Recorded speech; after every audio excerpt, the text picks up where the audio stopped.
So, okay, yeah, so today is September 22nd, 2021. Uh, as as as always, allow me to mention that I'm not an attorney or an accountant. So anything that I say is simply my opinion about certain things. So please don't take this to heart in terms of any legal matters. Um, I always would advise, to consult an attorney if that's the case. So that said, um, I am recording these, so that's the reason why I got to start saying that. Um, just a real quick precursor to this particular class. This one is probably one of the newer ones. It's one of the ones I started off kind of early. It came about really with a question with my daughter, and something that I was kind of teaching her, and we were talking about something they were talking about in school, and she was excuse me, she was talking about a subject matter that I didn't necessarily agree with what she was being taught in school or what she was being told. So instead of arguing the point, what I did was I gave her more of a tool, and I simply just told her, look, if somebody gives you some information about something and it's really just word of mouth, research it, look it up. If somebody says, oh yeah, there's been 20 million people that have died of COVID, right? But if you look it up, it's probably closer to, it's just under 5 million people, right? So, and I'm just using that as an example. That wasn't the thing, because it was some years back that she had told me this. So now moving forward, oddly enough, it came up again, and instead of me, talking with her and her bringing up the subject matter, she actually told me, excuse me, she actually told me, hey, you know what? I got this information and I researched it, and it turns out that the information that we were being given was incorrect. And the other thing that I then proceeded to tell her is that what you're really interested in too is that it's a reliable source, right? So that kind of made the precursor to making this presentation, of putting yourself out there. So you'll see that it not necessarily goes along with the title, but it does kind of inhibit the tool of putting yourself out there. Okay, so so it's 6:04 right now. Let's get started. I'm trying to get in the habit of starting on time. I appreciate you guys coming on early, and so we can get started on a timely fashion. I certainly don't want to go past a certain point in the evening, because quite frankly, it's excuse me, I got a frog in my throat. I just had a fig, so that's what I get for eating right before talking, right? As always, guys, if you can mute yourself, I will meet you on my side. But if you do like to chime in at some point, please remember to mute yourself because of the background noise. Okay. If you have any questions, you can ask in the chat room if you like. But I always like to encourage chiming in, and I certainly don't like doing a monologue. I prefer a dialogue. Anytime we're here, just so we can learn from it. Really, the more questions and comments you guys have about things, we can all learn from it. So don't be shy in terms of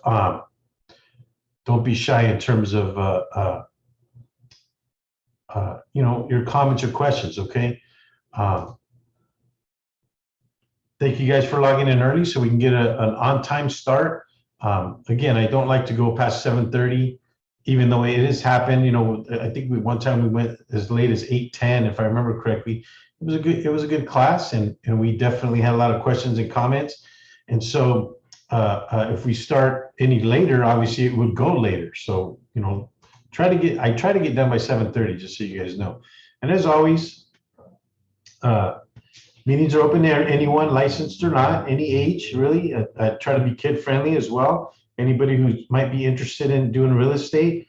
I have 32 years of knowledge and experience and wisdom in the real estate industry, and I can certainly give enough information to somebody that's interested in the field and allow them to come up with their own conclusion, right? And so feel free to give out the meeting ID. There's no password. Every Wednesday, 6 o'clock, unless we decide we want to change it. But it's open to anybody, all right? So any questions or comments on that? I'm going to mute myself for just a second.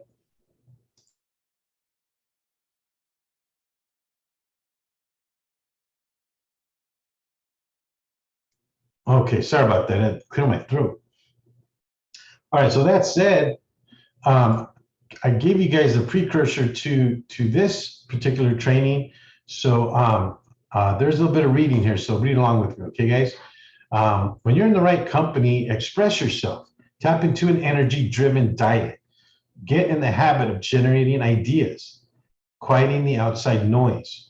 Doing this in times of relaxation. Role model a person of strength and be confident in your convictions. You will realize the residual effect of popularity. So when I'm talking about getting yourself out there, really, it's about your popularity. It's about people getting to know people and then them getting to know you. Okay. So all of those statements that I made are actually, it's more of an overview of what we'll be talking about today. So everything that we talk about in terms of how we can prospect involves these things. But ultimately, it is the fear of actually doing it that puts us at a disadvantage. You cannot expect a result if you do not apply what you have learned.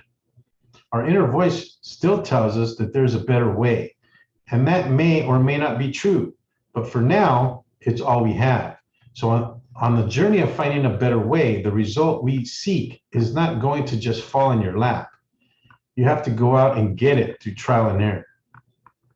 And that's important. It's really important, because how did we learn how to walk? Well, you know, we started to walk and maybe a little wobbly, and we probably fell a bunch of times. A lot of us have that little scar right here on our forehead for hitting the living room table, right? I always see kids with little scars on them, you know, because of that reason. But the only way they learned how to walk was actually through trial and error. And so that is a process. It is a process that we all have to go through. And if we try to avoid it, the majority of the time, what we're truly avoiding is the process itself. And it will eventually show us that we're not going to get to the things that we want to do because we never go through the process. So it's almost necessary, right? So face your fear, and soon it will not be fear at all. It is the energy and action that we put into idea making that will soon make your actions better than most. And let me read that again. It is the energy and action that we put into idea making that will soon make your actions better than most. And because I read it incorrectly the first time, it's the idea making that's the verb here, if I'm saying that correctly. Let's take a closer look. So let's first overcome fear. Know that you're in good company. In social media, think self-expression, not self-promotion. Energy will deliver you from self-doubt. Train yourself to associate idea generation with pleasure. Work and think alone. And that's not always, that's just on occasion. Work at night when your cortisol levels are low. Strengthen your backbone and your confidence in small steps. You need a role model of fearless idea generation. So this is kind of an overview now of what we'll be going over today.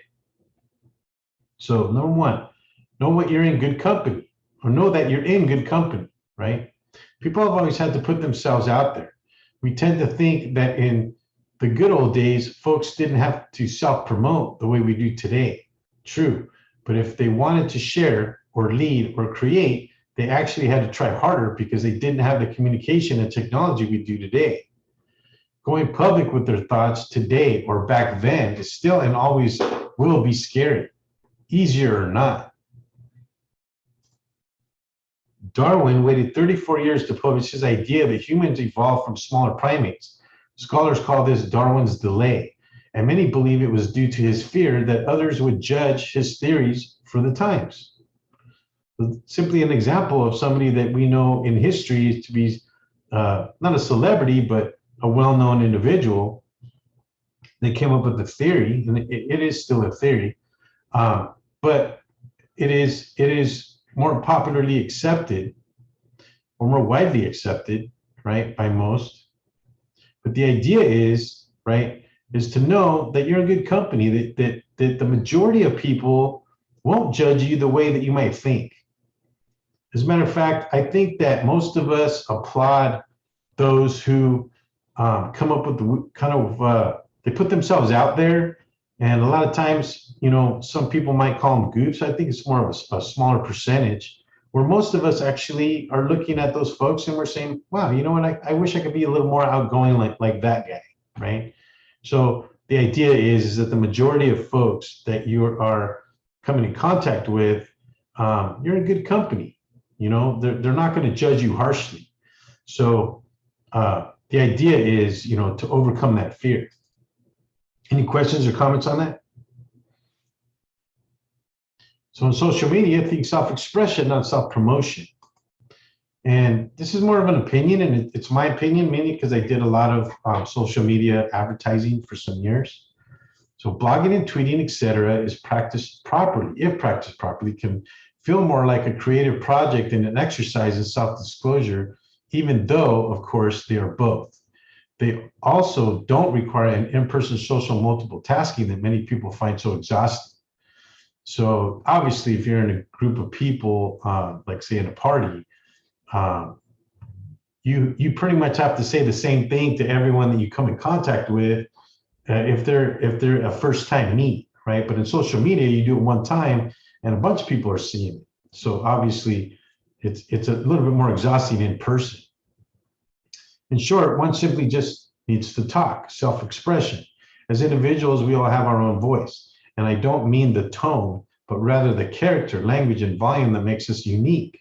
Be confident in that voice and use it as your strength. For sometimes it's not what you say, but how you say it that makes all the difference. Oh, that's so true pretty much with everything, even in relationships, whether it be a friend, an acquaintance, a spouse, even a son or daughter. The way that we say things and versus what we're saying really can mean all the difference. If you're yelling something, it's coming across as being you're mad, you're being hateful, you're being angry, right? Versus if you're saying the same exact thing in a lower voice and calm, it's coming across where they may actually be listening to you. Whereas most of us are reading the emotion.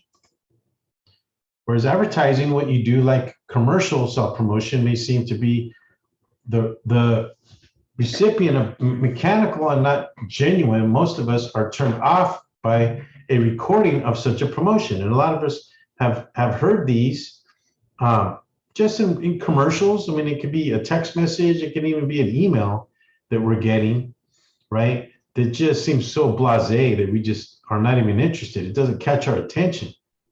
But it's the ones that deal in self-expression that probably catch our attention a little bit faster and maybe even keep our attention for longer versus self-promotion. So I was hoping you guys could see the difference there, right? Because anybody that is, you know, taking selfies and, you know, just pretty much talking about themselves. Yeah, yes, but right, Robert and Sully, they sound robotic. They look robotic. When you're talking about self-promotion, it's a turnoff. And so I would prefer to see, and again, this is my opinion, right? self-expression versus self-promotion. And you guys can be the judge of that, but at minimum, you'll be able to recognize it when you see it, and then you can judge it at that point. You can say, oh yeah, you know what, this works for me, or it doesn't. You know, that's a good way to look at advertisements.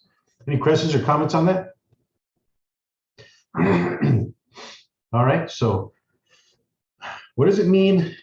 Or I'm sorry, what does it all mean? Okay, so all thoughts and experiences sometimes take us in a direction we don't want or like. There are tools in our natural thought process that can help strengthen the direction you wish to go. All right. Practice these steps and tap into the energy, benefit from the strength that you already have to succeed. So the idea is that there are things and experiences that we all go through, and we all go through tough times. They can kind of put us in a weird mood, okay? Kind of put us in a thought process of just kind of negativism, you know, puts us in a depression or a funk, right? But I'll be honest with you, and I do this to my kids a lot, and a lot of you have probably experienced this, if not are you know, doing this with maybe your kids, right? Is that, you know, if you or sometimes even a stranger, I probably have done this with a few kids. They might be crying. They're crying about something. Sometimes you don't even know what it is. And you just kind of get them to stop crying and smile or laugh about something, even though they're still kind of sobbing a bit, but they're laughing.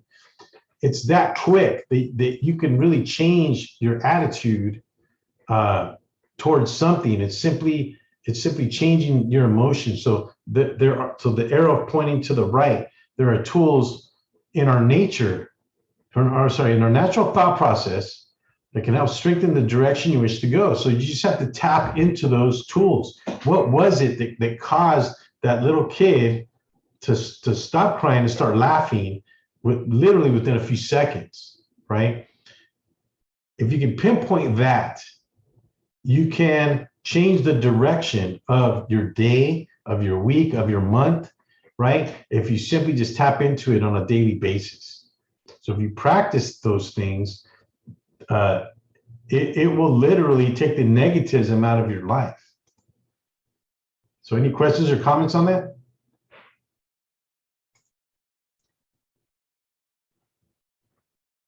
So energy will deliver you from self-doubt.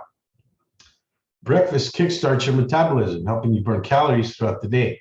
It also gives you the energy you need to get things done and helps you focus at work or school. Those are just a few reasons, and I'm sorry, somebody's logging in here. Excuse me. It also gives the energy you need. Okay, so those are just a few reasons why it's the most important meal of the day. It gets you excited about new ideas. And for some, and I'm diabetic, right?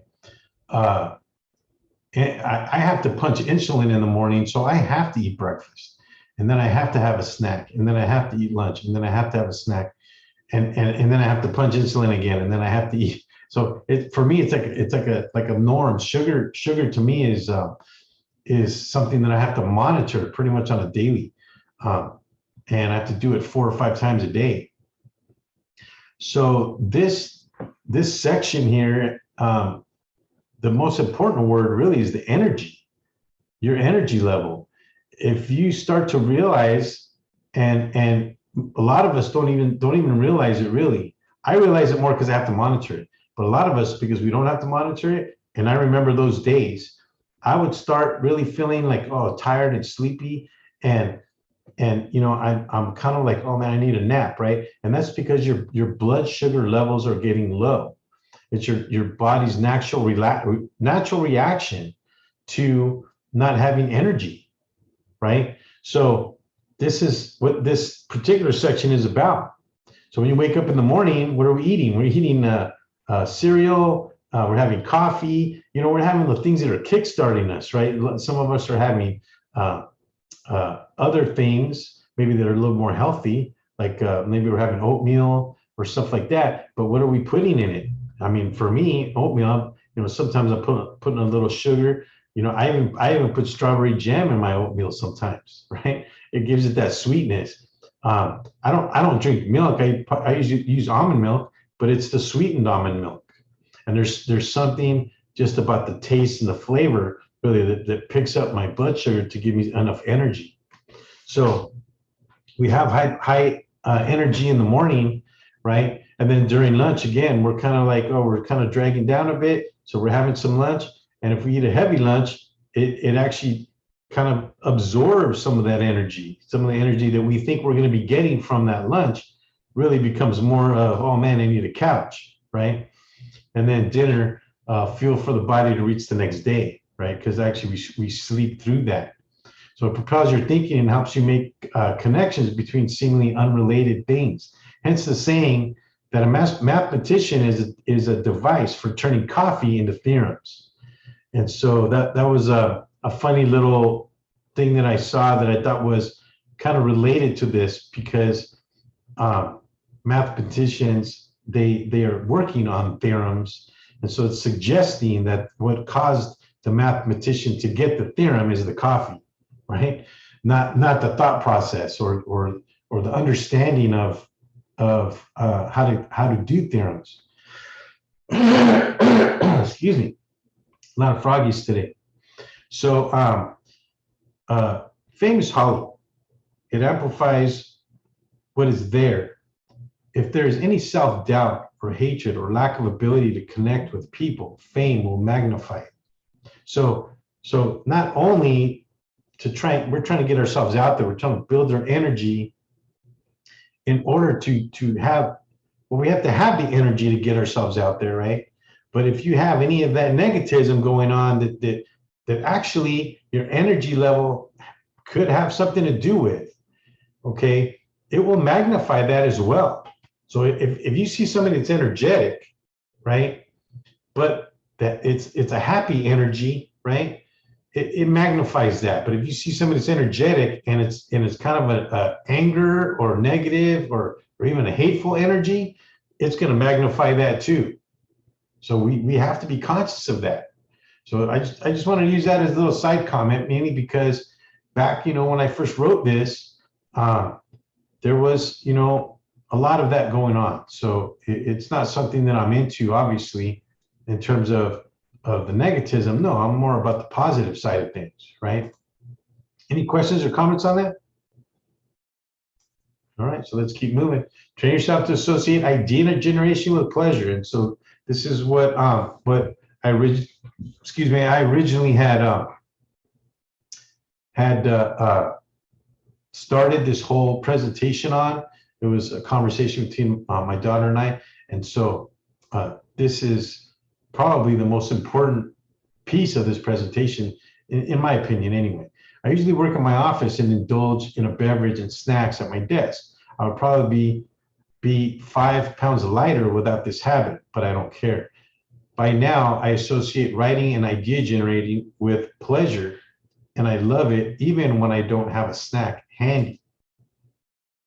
It is best to constantly generate ideas and open doors when having fun. Whatever your hobby, fun, or pleasure is, be it food, sports, family, or exercise, put your mind in idea mode. So this is important, guys, okay? Because, and I think I've used this analogy before. And I'm relating it to your ability to kind of have a lazy mind. So think of it that you could have kind of a moderate mind, a lazy mind, or even a strong mind. So the analogy goes like this, that a weak mind talks about others. A moderate mind talks about themselves, and a strong mind talks about ideas. So if you put yourself in that mode, okay, of getting away of talking about others, getting away of really talking about yourself, nothing wrong with having self-conversation, right? That could even be part of idea generating, right? Because you're talking about yourself. Oh, you know what? I want to start a new diet, and I want to start my new eating habits, right? Or maybe an exercise regimen. There's nothing wrong with that with that kind of thinking when you're talking about yourself. But in terms of idea generating, okay, you moved into an entirely different realm. And if you sit there and think for 10 minutes of different things, you know, I was just thinking this the other day of how some of the things that I could get rid of in my garage. So something as simple as that, my mind really started to get going on how I could rearrange my garage so nicely that I would have so much more room. And I think it was a matter of maybe 5 minutes that I was thinking about this. Okay. So now it's a matter of just actually doing it. So I started doing it little by little, and little by little, yeah, sure enough, I had started to have more room. I threw some stuff away that I didn't need or want. I don't know why I still had it there. I swept a lot of dirt out. I actually bought a nice little carpet that I put in front of my washer and dryer. So now, you know, when the girls are walking in through there, they're not, you know, potentially stepping on dirt or cutting their feet or whatever the case is, because they're usually barefoot. And so it's simply just that idea generating versus getting caught up in either thinking or talking about others, which again, I'm relating it to being lazy. Because what are we doing? A lot of times we're sitting on the couch, we're watching TV, and we're watching drama, because that's a lot of what's on TV right now. You know, the Housewives, Married at First Sight. We're watching drama. We're watching other people's lives. You know, that's a lazy way of thinking. So we have to get away from that, okay? And me personally, and this is my own personal judgment, because you guys might like some of those shows, and so I'm not trying to knock the shows. But if you think of it as entertainment, okay, so that's your entertainment. My entertainment is usually sports, right? And documentaries. I like to watch documentaries. That's my entertainment. But at the end of the day, if you use that as entertainment, that's okay. But if you're using that to fuel you going off and doing the same thing, then hey guys, we got to get out of that lazy mode. So okay, I got a comment here. Yeah. So have your mind like an author, right? Always coming up with ideas. Yeah.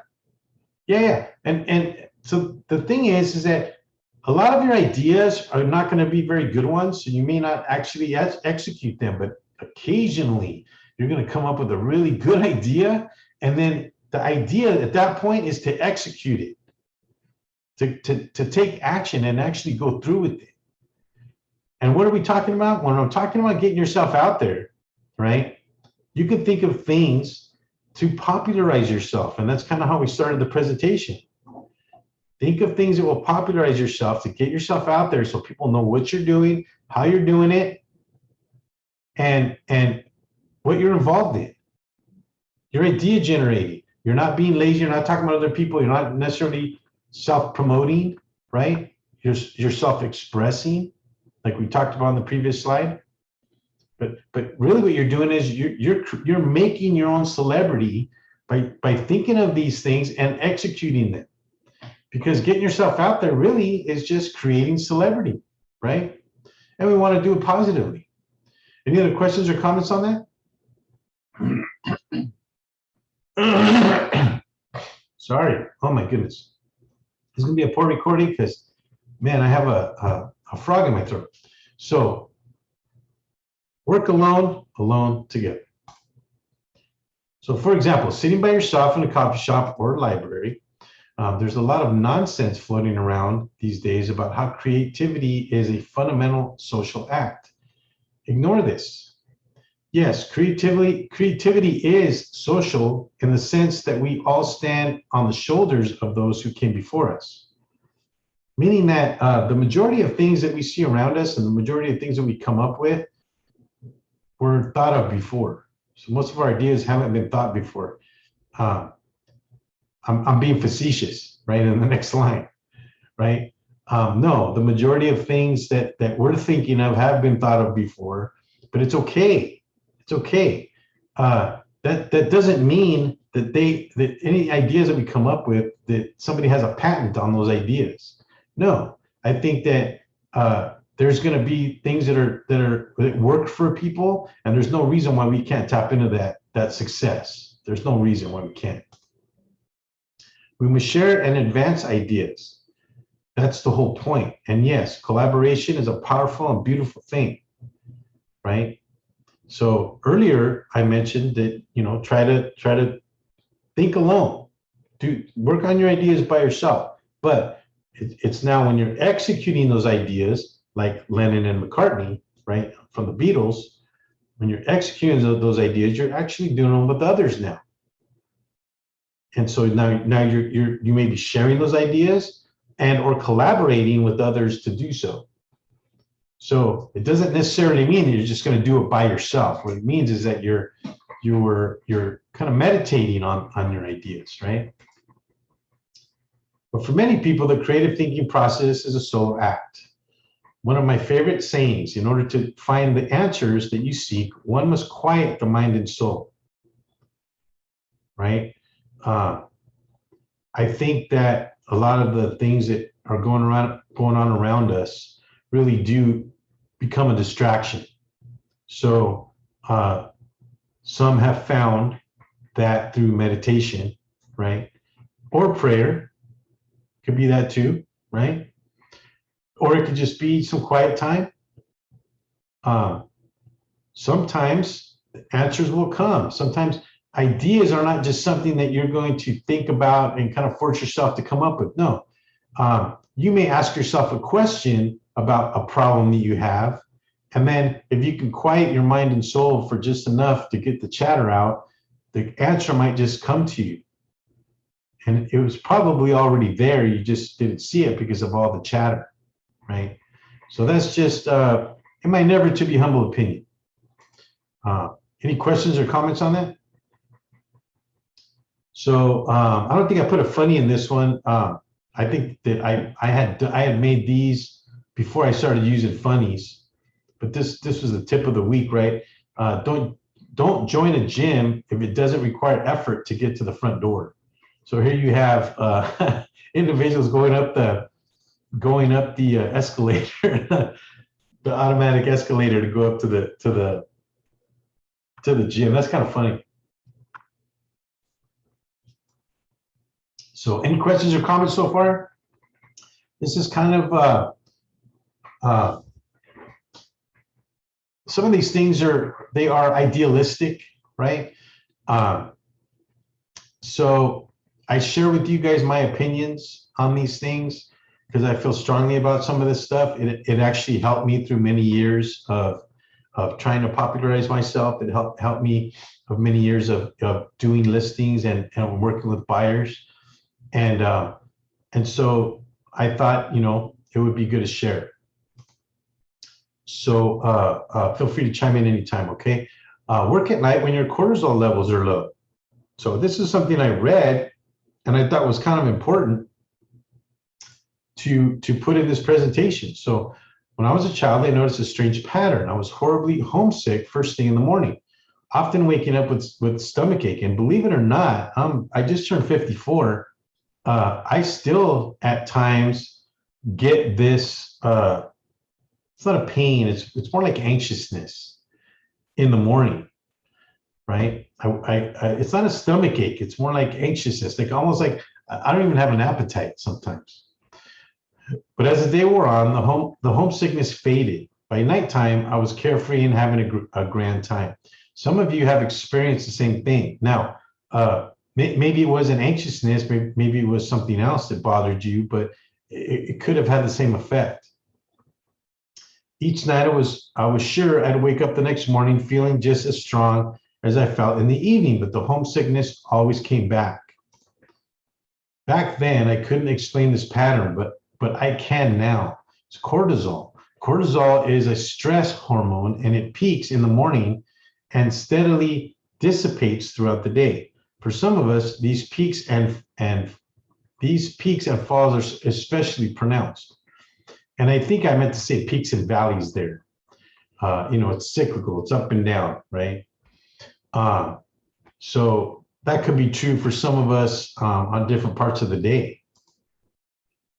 So while you probably think most clearly first thing in the morning, you may be at your least inhibited at night. I've noticed that interesting turns of phrase and associative leaps come to me much more easily in the evening hours. Indeed, creativity, researchers believe that a relaxed brain, a brain that is not in the grip of anxiety or blocked by other psychological barriers, is a more creative brain. So going back to the idea generating, right? It's probably best to idea generate at night. When you're relaxed, you're kind of done with the day. There's no more pressure. You got your feet up on the couch, no shoes. Maybe you're in relaxed dress. Maybe, I usually put, some shorts on and a t-shirt. And that's a good time to maybe take 10, 15 minutes to idea generate. So whereas understanding that there's a biological reason why it's best to do that at night because of the cortisol levels. So I thought that was interesting, mainly because that's not something that I would have came up on my own, because I'm not a scientist. I don't know about cortisol levels necessarily, but it's just something that I learned. So I figured I'd share that with you guys. Any questions or comments on that? I'll be honest with you, I don't even know what cortisol is. Strengthen your backbone and therefore your confidence in small steps. So get in the habit of asking yourself where you stand on various questions. When you have firm opinions or a strong sense of right or wrong on a given question, savor the feeling. It doesn't matter what kind of question. It can be how to organize the dishwasher. So believe it or not, the reason why I brought up dishwasher is because I actually got in a conversation with my oldest daughter about how we should put things in the dishwasher. And the rationale that I had is that she wasn't putting the cups in properly on the top shelf, right? And then when I had moved it to where I put it, my rationale was, well, that's how the engineer intended it to be, because somebody engineered this dishwasher, and so I put the cups in the way that the engineer intended. But she had put it in a way that she rationalized that was just the right way to do it. So was either of us wrong? No, not necessarily, but she actually had a point of view different than mine. It wasn't necessarily wrong or right. So I still stand on the fact that I'm trying to use it the way it was intended. And so that's just my point of view. But the point is that you remain firm on your perspective. The point is to get used to the feeling of having our center and operating from it. The point is to get used to the feeling of having a center and operating from it. Sorry, but my reading is terrible. And it's mainly because my right eye is a little out of focus. Then produce more consequential ideas from this same place. You'll still have doubts, of course. Does it make sense? Will people agree? That's normal. But you need to have confidence about the underlying purpose of your undertaking. So really it becomes more about confidence. If you exude confidence, and especially when it's an idea that you generated over time that you thought was really good, it becomes much more believable. But if you're not confident and you're not exuding that confidence and you're not strong in your position, right, it becomes less believable. So do you guys understand the difference there? Some of us are afraid for some reason to be strong on certain issues. It is okay not to be on everyone's side. So if you're confident in attitude, it resonates as strength, even if you're entirely wrong. The idea is to be sure about the feeling. Just imagine the energy and strength you will have when you're correct. So if you're correct on an issue and you're really strong about your opinion about the matter, and it turns out after doing research through a reliable source that you were correct, the feeling just got stronger, and so did your confidence. So this is why it goes back to what I was saying to my daughter at the very beginning of the presentation. The very beginning of the presentation, we were talking about I wasn't arguing with her the point of what was being taught. I was actually giving her a tool to say, hey, you know what? If you're being given information, research it and find out what the truth is through a reliable source. Now it really doesn't matter what you're being told. What matters is now you now know the truth, or you now know the facts. And when you hold hard and fast and strong to that, it simply just exudes confidence. So any questions or comments on that?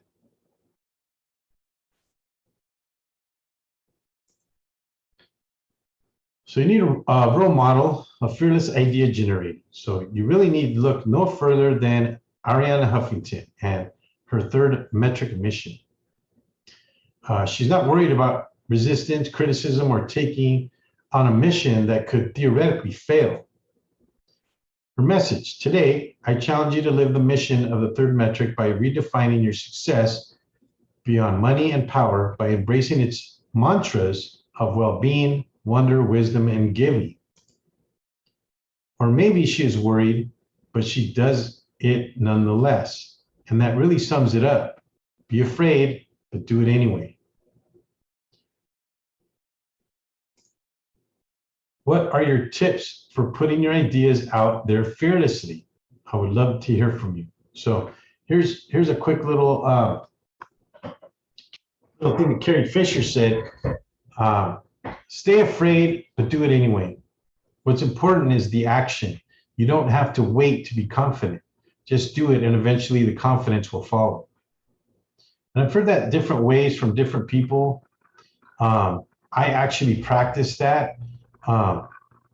You guys probably, I think I've mentioned it. I think Robert and Soli, even Lupe, now that I'm looking here, you guys know when I used to stand up in front of the broker preview, and I used to stand up at SEER when we were doing the live trainings. I think I mentioned this a few times that I have stage fright. Some that I've told that to they can't believe it. Well, because I used to do the radio show. But no, before I used to do the show, I would be nervous. I would be sweating of anxiety before I got there to do the show. And now sometimes you can tell at the beginning of the show that I was really, really anxious, right? But as the show progressed, it kind of went away, right? So that's kind of what she's talking about here, that eventually the confidence will follow, right? Doing this presentation, I get a little nervous before I start. So the fear factor, I'm not interested in. I can get past that, and I know that I get past it because by the end of the presentation, it's all gone. But it is definitely the fear factor that most of us are up against when we're trying to get out there, when we're trying to get ourselves to be a little bit more popular in the arena. And obviously this all relates to real estate. It all relates to real estate in terms of getting ourselves out there. How do we do that? Well, we first need to idea generate. You know, I hope you guys weren't thinking that I'm going to sit here and I'm going to tell you how to do that. You know, we've talked about some things to get yourself out there in other presentations, right? But I think that if you guys sit there literally for 10 minutes, take 10 minutes and just go into a quiet room and close your eyes and just think for just 10 minutes about different ways that you can get yourself out there to advertise yourself, you will come up with things. You don't need me to tell you. And guess what? If you come up with it yourself, you're more confident about what it is that you're doing, and you have a direct path to doing that. So that's really the purpose of taking on a role model, because simply you could potentially mimic their success, right? And most of us might be a little afraid about, oh, we're kind of taking their idea or whatever. No, you're not. Believe me when I say that they didn't come up with it either. They took it from someone else too. So I I know very, very few people that in 32 years that have ever come up with their own genuine idea of doing stuff. We're all searching for it. And then when we find it, we mimic it. That's what most successful people do. Any questions or comments on that? So, quick recap. Put yourself out there, right? The company that we choose to hang with, right? Our self-expression, our level of energy. You know, we talked about your sugar levels, right? Idea generating, very important. And you can tell if you're idea generating if you practice this one thing, is write it down. Get one pad of paper or maybe like a small notebook and just make that your idea notebook and just start writing stuff down. And it's a good idea too, because that way you don't forget your ideas. You can go back and reference. Sometimes your ideas intermix, whereas you can potentially put two of them together and they work better, right? Think alone. Don't work alone. Think alone, right? Work at night. Remember your cortisol levels, right? You can build your confidence by keeping yourself in positive mode, right? Remember, I talked about you being able to change your attitude literally in an instant if you're upset about something, but it's just thinking about something different, something happy.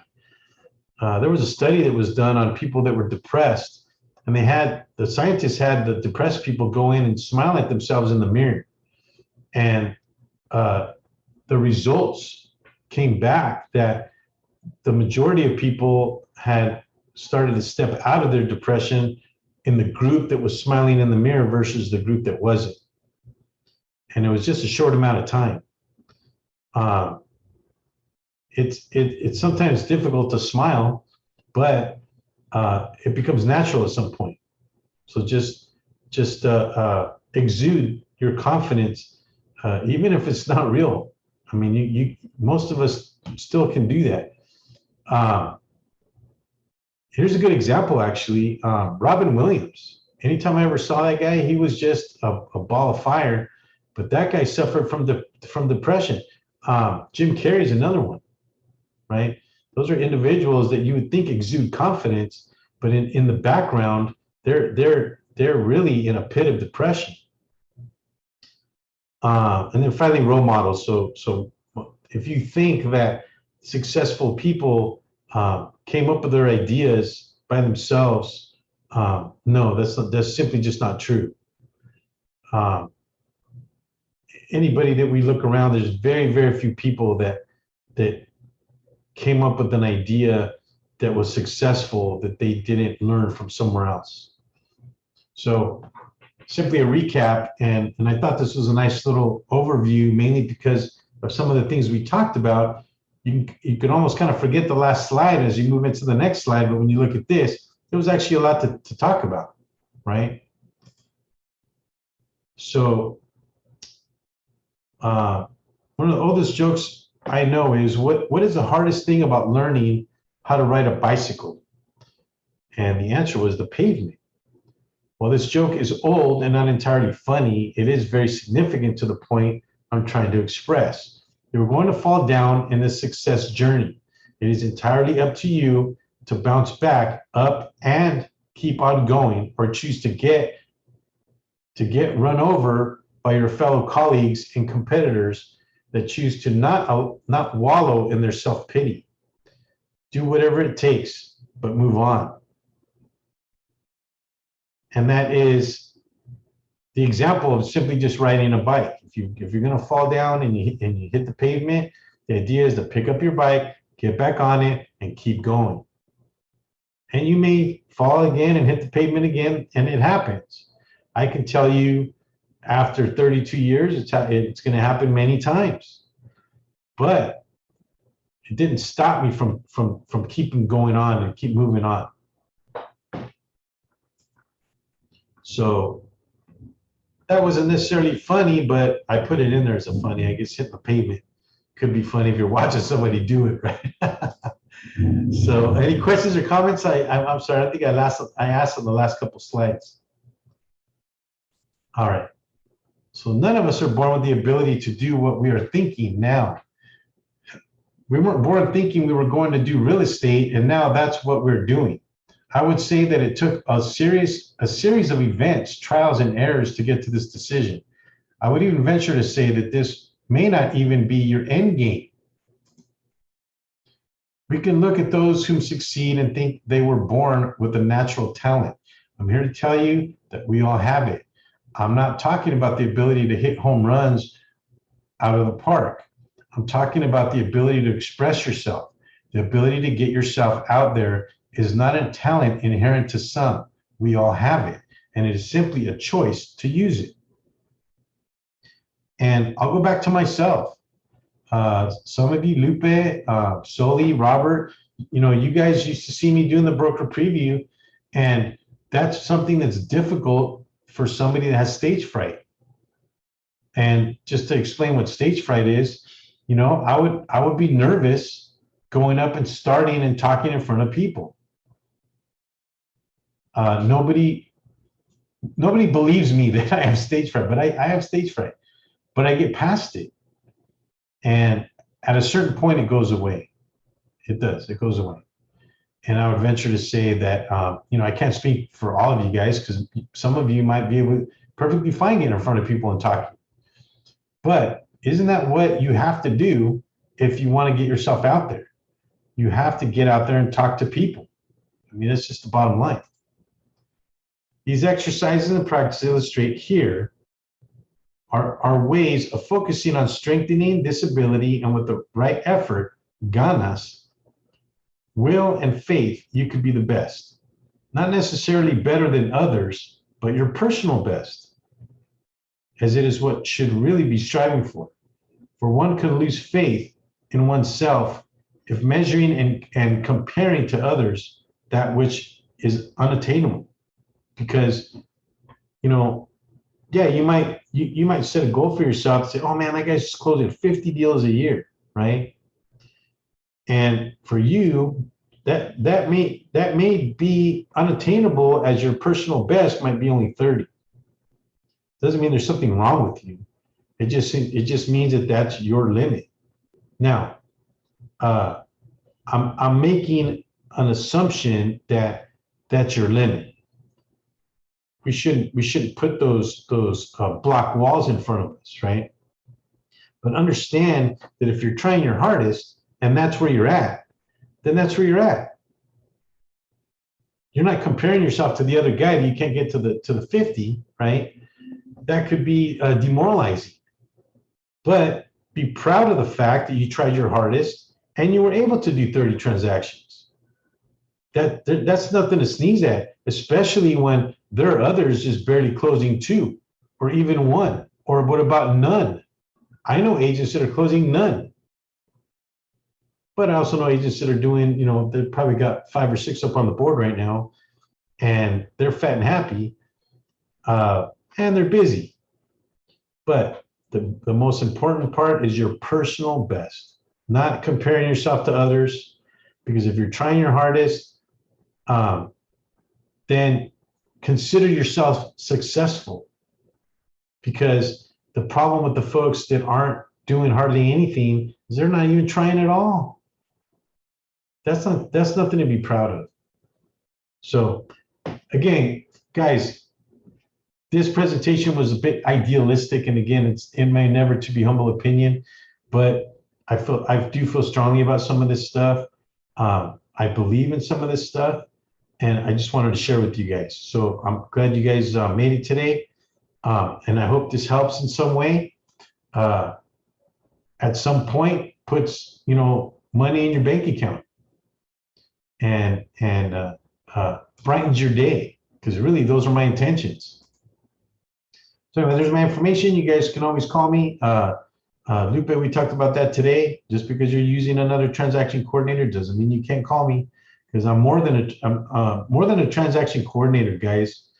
I'm your friend. I do this again out of the kindness of my heart, and that's why I don't charge. You know, a lot of people look at me or they'll ask me a question. Hey, Alex, I'm not charging you for your stuff, and that's because, hey guys, I believe in the real estate industry, and I want to pull the direction of us having a better name with the community. And if it means that I have to share these things, um, and help others, then I'm all for it. And it helps me sleep at night. So there is some self succeeding there for myself, right? But for the most part, I have these. Why not share them? And there may be people that are coming in to the business that are younger, that maybe have a different perception of what real estate is, and I kind of want to share that with them too. So this is why I always encourage the younger folks to visit us as well. Somebody that might be interested. We certainly don't want to drag them into something that they don't want to do, right? Thank you, Robert Soleil. I appreciate that. I really do. Any questions or comments? I know Larry was on for a few minutes, but I know he had some stuff that he had going on. He mentioned that to me earlier. There's his information if you guys need any title help. Mr. Larry's with Old Republic Title Company, so there's his email address and his phone number. We have Liz here in the office. She's with ERES Mortgage. If you guys need any loan approvals and or information, she can help you with that. There's her information. Feel free to take a picture of the slide at any time. Mr. Dave, he has his Saturday morning motivational classes. Great stuff. I visited a lot of his classes for years, and actually was very helpful when I was practicing real estate. There's his meeting ID and password every Saturday morning. He does charge for during the week stuff because he is a real estate coach, but he does have his Saturday morning stuff that goes on for free. Okay, so feel free to join that if you like. Shameen, she's with Property ID. They do natural hazard disclosure reports, and I use Property ID because I like their platform and also some of their new products. Fairly inexpensive, 99 bucks. Not bad for one of the requirements. So and other than that, you guys have any other questions or comments? So so that said, Lupe, you're unmuted. Do you have a question? No, I just wanted to say thank you for everything. Oh, you're welcome. For your meeting.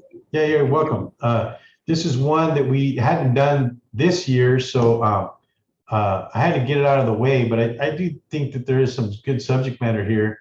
For those of you who are still on, coming December of this year, so just a few months away, there's a new purchase agreement that's going to hit the car zip forms, and some have said that they've got a kind of like a sneak peek at it already. So what I'm going to do is I'm going to start this next week. So I'll put out the email on Monday. I'm going to do the 6-part RPA class of the old form. And the reason for that is I want to get that on the books. So then what we can see now is we can see the old form and we can compare it to the new form when I put the new presentation together. Okay. And I'll have it recorded. So we'll have all the recordings. But the idea is if we have a good working knowledge of the one that we're using now, and then when we get the new one, we get some perspective on some of the things that are going to happen in the new form. The majority of times when you see changes on the purchase agreement, it's because of lawsuits. So something happened where they had to make some changes. So this will be interesting to see. So I thought it was a good opportunity to start the RPA classes. We'll go to the end of October, and then come November, December, I might do one, maybe two in November, but I usually take a break right around that time. So during November, like Thanksgiving time, Christmas time, and New Year's, usually I take a break from training right around that time. So just know that mid-November, going all the way through December, and then into January, the beginning of January, there'll probably be no classes, okay? And then we can start fresh again. You'll start seeing the emails and the text messages coming over. So if you don't see something coming over, that means that there is no class, okay? And that's for those of you who have the text reminders. If you don't have a text reminder, shoot me an email with your phone number and I'll put you on the text reminder. But I think most of you are on it. But that said, guys, if there's anything else that you care to share, it's 7:01. This presentation actually went fairly quickly. So any questions, comments? Okay. That said, all right, guys, well, I'm going to go ahead and sign off. I'll see you guys next week. And again, we're going to start with the residential purchase agreement. And that was originally put together in December of 2018. So I'll see you guys next week. All right. Talk to you then.